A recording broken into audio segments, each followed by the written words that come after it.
Igawad sa manlilikha ng bayan artist.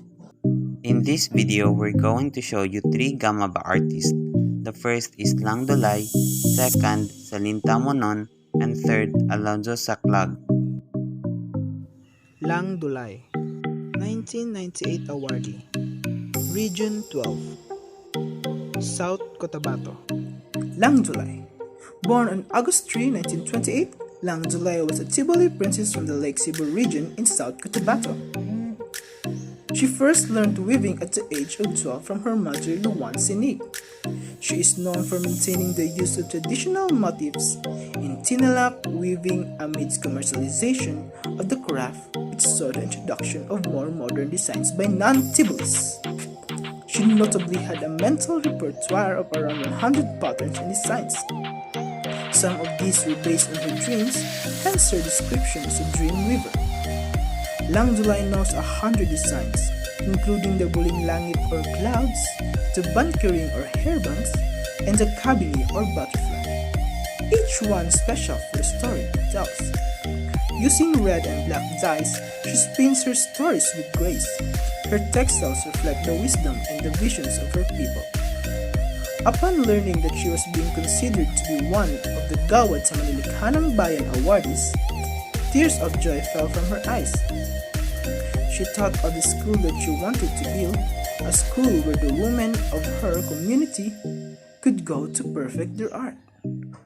But suddenly, Dulay fell into a coma in early 2015 and died on April 30 of the same year. Here are some weave patterns that Dulay makes.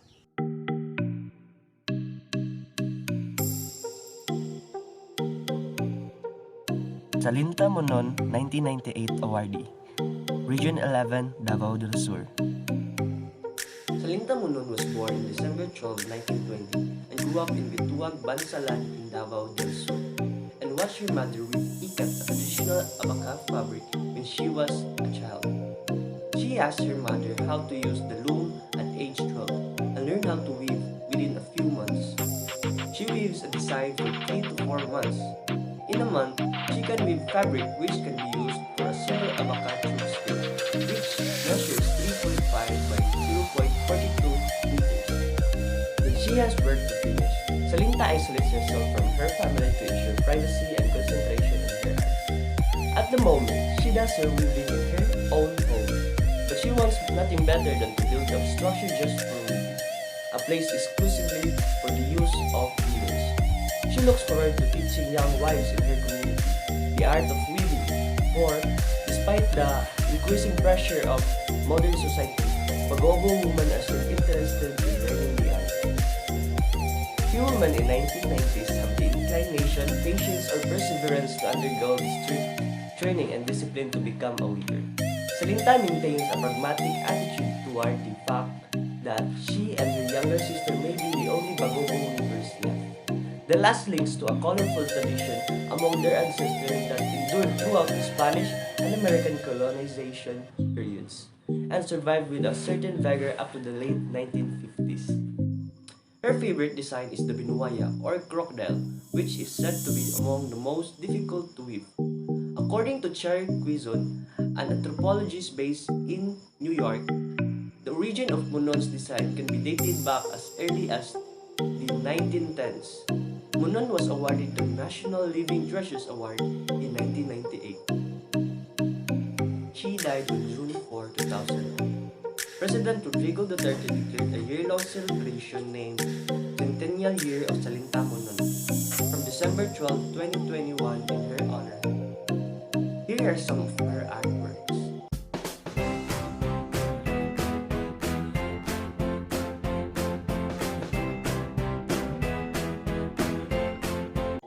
Alonzo Saclag, 2000 awardee, CER Region, Kalinga Province.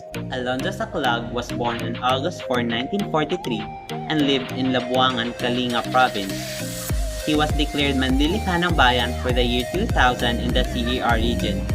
He is a Kalinga Master of Dance and the Performing Arts. He mastered not only the Kalinga musical instruments but also the dance patterns and movement associated with his people's ritual. He has made it his mission to nurture a greater consciousness and appreciation of Kalinga culture among the Kalinga themselves and beyond their borders. Even though he didn't have a instruction or formal education in the performing arts, he was able to master not only the Kalinga musical instruments but also the dance patterns associated with his people's ritual. This passion he clearly intends to pass on to the other members of his community, particularly the younger generation, which he notes needs to understand and value the nonsense of their traditional laws and beliefs. He actively advocates the documentation of their philosophies before they become completely eroded by foreign influences, whether cultural, political, or economic, and are completely forgotten by his people. Much of his energy is channeled towards different preservation efforts. He has for years urged the members of his community to preserve their artifacts and archaeological sites. He has endeavored to revive this dying craft and to hold these other treasures. He lobbied for 2 years with the provincial government to grant funds to convert the abandoned Capitol building into a museum.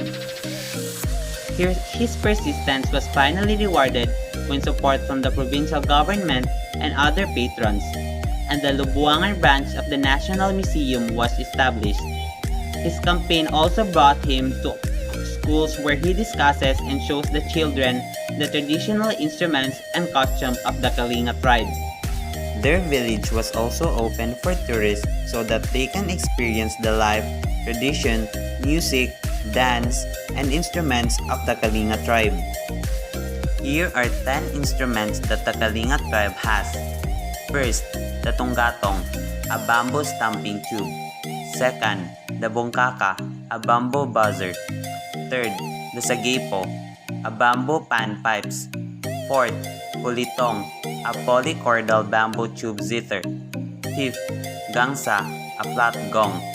Sixth, ulibaw, a bamboo jaws harp. Seventh, patanggok, a bamboo quill-shaped tube. Eighth, pateteg, a bamboo leg xylophone. Ninth, paldong, a bamboo lip-valley flute. And last one is tugali, a bamboo nose flute.